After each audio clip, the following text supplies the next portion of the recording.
Assalamualaikum warahmatullahi wabarakatuh. Kenalkan, kami dari kelompok 4, Final Project dengan mentor Kakak Putra Gemanusa, ingin mempresentasikan hasil kerja kelompok kami yang berjudul Analisis Sentimen Platform Sosial Media. Oke, next. Jadi sebelum saya lanjut, di sini saya akan memperkenalkan anggota kelompok 4 terlebih dahulu.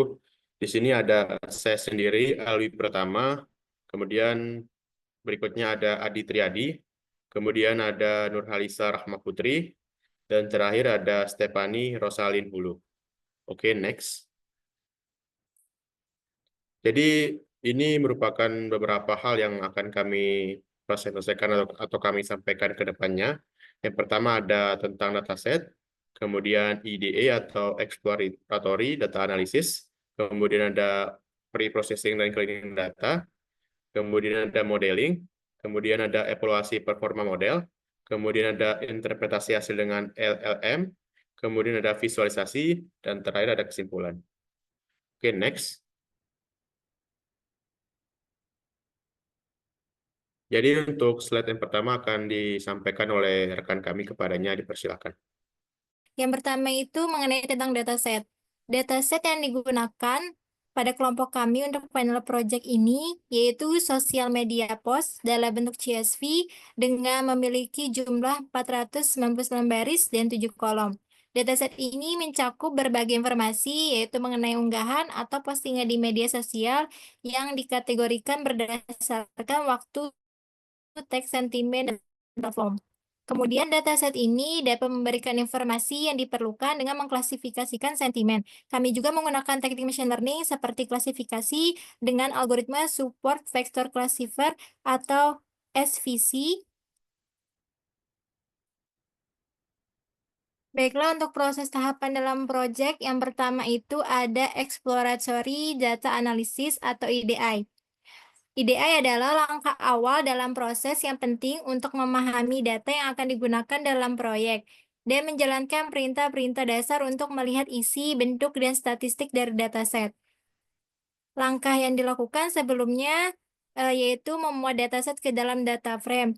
Yang selanjutnya dapat dilihat menampilkan dataset dengan menggunakan fungsi df.head berfungsi untuk menampilkan 5 baris pertama dari dataset yang dimana baris pertama dari dataset tersebut menampilkan kolom-kolom dari dataset antara lain dapat dilihat ada kolom year, month, day, time of tweet, text, sentimen, dan platform. Kolom-kolom tersebutlah memberikan gambaran bagaimana struktur dari dataset sentimen sosial media yang akan kita latih modelnya. Selanjutnya menampilkan informasi statistik deskriptif. Menggunakan fungsi df.describe untuk mendapatkan ringkasan statistik dari kolom numerik. Digunakan untuk memperoleh statistik deskriptif, seperti mean, median, standar deviasi, nilai minimum, nilai maksimum, dan persentil untuk setiap kolom numerik. Lalu ada tampilan mengenai informasi dataset atau tipe data dengan menggunakan df.info untuk melihat tipe data dan jumlah nilai non-nol dalam setiap kolam. Dapat dilihat pada dataset ini, semua kolam memiliki 499 nilai non-nul, menunjukkan tidak adanya missing value di dataset. Baiklah, selanjutnya akan dijelaskan oleh rekan saya. Baik, selanjutnya adalah bagian pre-processing dan juga cleaning data. Jadi bagian ini merupakan tahap yang krusial dalam machine learning karena melibatkan serangkaian transformasi dan juga pembersihan data yang kemudian dipersiapkan agar sesuai dengan analisis dan juga modeling. Jadi pada bagian awal ini, kami memeriksa duplikasi pada dataset, di mana setelah diperiksa terdapat jumlah duplikat data sebanyak 105. Kemudian kami menghapus duplikasi dengan perintah drop, dan setelah itu kami melakukan pengecekan ulang dan tidak terdapat lagi duplikat pada dataset. Kemudian kami memotong white space, dalam hal ini adalah spasi berlebih pada dataset. Next. Selanjutnya kami melakukan pemeriksaan missing values. Di sini kami menggunakan perintah isNull.sum, di mana kami menghitung jumlah nilai yang hilang di setiap kolom. Jadi bisa dilihat missing value pada setiap kolom tidak ada, jadi tidak ada tindak lanjut yang diperlukan untuk mengatasi missing value ini. Nah, selanjutnya adalah distribusi kelas. Kami menggunakan fungsi value counts untuk melihat distribusi kelas pada kolom sentimen. Jadi distribusi kelas ini kami gunakan untuk melihat apakah terdapat imbalance pada setiap kelas. Setelah melakukan distribusi kelas, di sini bisa dilihat entry pada sentimen netral sebanyak 199, pada positif 166, kemudian negatif 134. Jadi bisa disimpulkan bahwa banyak data pada negatif lebih sedikit. Next. Selanjutnya kami melakukan proses undersampling. Proses ini dilakukan untuk menyeimbangkan jumlah data antar kelas. Jadi hal ini bertujuan untuk mencegah model machine learning menjadi bias terhadap kelas mayoritas dan meningkatkan performanya dalam memprediksi kelas minoritas. Jadi setelah melakukan distribusi kelas tadi, terdapat imbalance data dan kami melakukan undersampling untuk mengatasi imbalance tersebut. Next. Selanjutnya adalah pembagian dataset, yaitu split X dan Y. Jadi dataset ini dibagi menjadi fitur X dan target Y. Jadi fitur ini merupakan prediktor atau faktor yang menentukan target. Jadi X dan Y ini dipisahkan menjadi data latih dan juga data uji dengan proporsi 80/20 menggunakan train test split. Jadi bisa dilihat pada bagian gambar sebelah kiri, kami menggunakan kolom teks sebagai fitur dan juga kolom sentimen sebagai target. Selanjutnya kami melakukan perhitungan jumlah kata unik pada data training. Setelah melakukan perhitungan tersebut, kami mendapatkan 1480 kata unik yang terdapat dalam data training. Next. Selanjutnya, setelah kami melakukan perhitungan, kami melakukan visualisasi, baik itu histogram dan juga word cloud. Jadi, pada gambar sebelah kiri merupakan visualisasi histogram yang menampilkan distribusi jumlah kata unik dalam data training. Kemudian, yang di sebelah kanan merupakan visualisasi word cloud, di mana kata-kata yang lebih sering muncul akan ditampilkan dengan ukuran yang lebih besar. Jadi, bisa dilihat pada gambar, kata day merupakan kata yang berukuran lebih besar daripada kata-kata lainnya. Jadi, kata day ini merupakan kata yang lebih sering muncul pada data train. Next. Tahap selanjutnya adalah ekstraksi fitur. Jadi, ekstraksi fitur ini menggunakan TF-ID Factorizer untuk mengubah teks menjadi representasi numerik. Jadi, mengapa kami mengubahnya menjadi representasi numerik? Karena ini diperlukan agar machine learning nantinya dapat mengenali, memahami, dan memproses data pada bagian fitur. Jadi bisa dilihat pada gambar, nilai TF-IDF yang lebih tinggi menunjukkan bahwa kata atau n-gram tersebut lebih unik dan penting pada suatu baris dokumen. Next. Setelah melakukan pre-processing dan juga cleaning data, kami melakukan tahap modeling. Jadi berdasarkan analisis dan juga pengolahan data pada dataset, kami menggunakan algoritma machine learning, yaitu Support Vector Classification atau SVC, yang merupakan model dari SVM untuk klasifikasi. Dan kami mendapatkan hasil akurasi hasil akhirnya itu 76,60%. Jadi bisa dilihat pada gambar, kami menggunakan beberapa parameter, yaitu parameter regularisasi C dengan angka 25, kemudian parameter default, RBF, dan scale pada fungsi kernel dan juga gamma, kemudian class weight balance untuk menyeimbangkan kelas positif, netral, dan juga negatif pada data. Jadi, kami menggunakan Xtrain Vectorize yang sudah difaktorisasi sebelumnya, dan juga Ytrain. Next. Selanjutnya saya serahkan kepada rekan saya. Jadi untuk tahap berikutnya itu evaluasi performa model.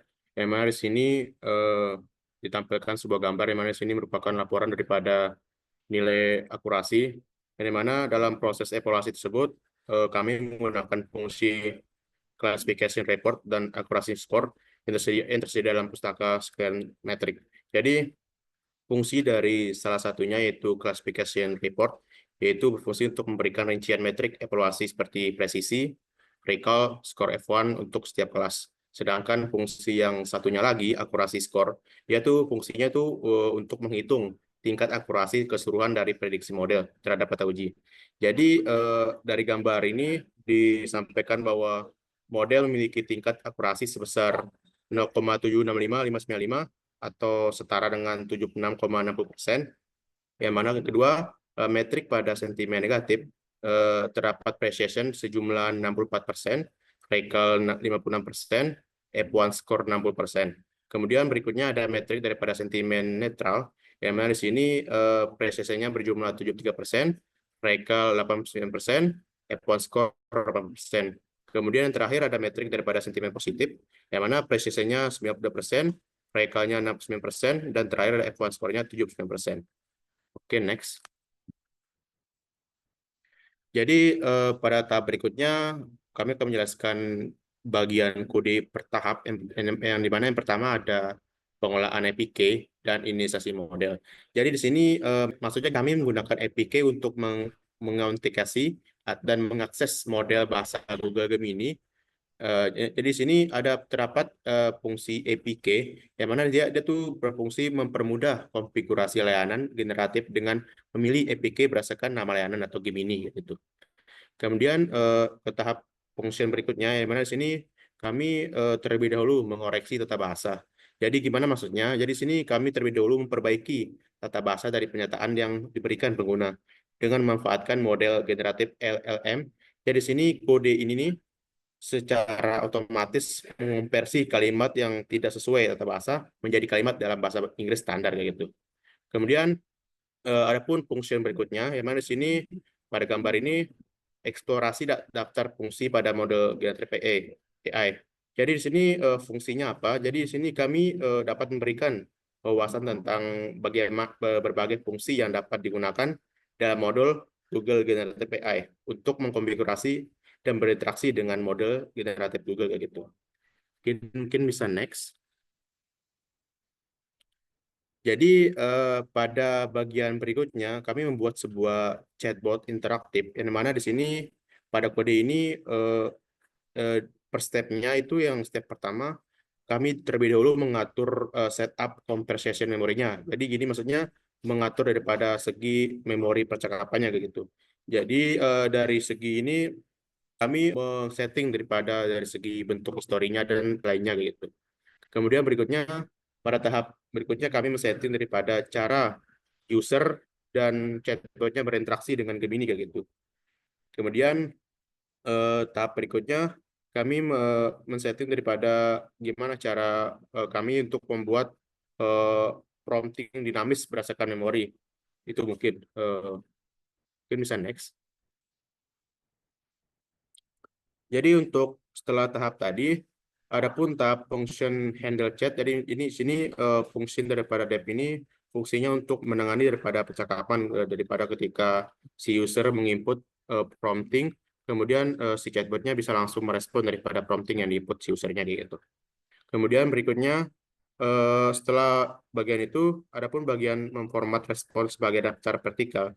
Jadi sini ketika si user menginput daripada promptingnya, nanti si chatbot sendiri akan memberikan sebuah respon, di mana respon itu dalam bentuk teks yang vertikal ke kanan kayak gitu.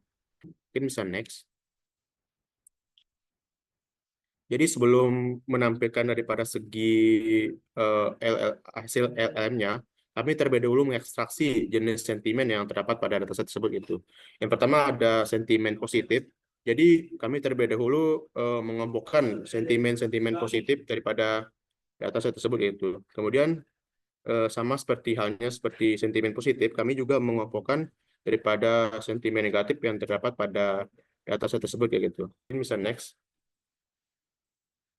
Jadi setelah sentimen positif dan negatif, kami juga dari dataset tersebut kami juga mengelompokkan sentimen netral, yang dimana kami mengelompokkan dari keseluruhan data sentimen netral itu apa aja gitu. Kemudian kami kelompokkan ke dalam satu table gitu. Mungkin bisa next. Jadi setelah tahap ekstraksi sentimen, kami di sini beralih ke tahap terakhir, yang mana sini kami menjalankan percakapan dinamis.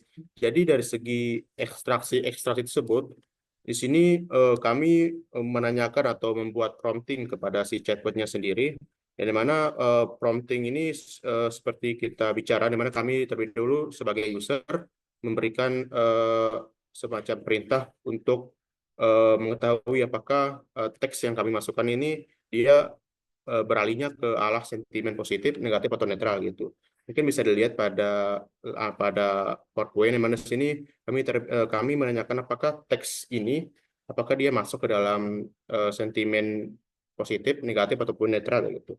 Jadi dari ketika kami masukin daripada promptingnya, dari si chatbotnya sendiri atau LLM-nya sendiri langsung mengirimkan respon berupa jawaban apakah ini sentimen positif, negatif ataupun netral gitu. Itu mungkin bisa next.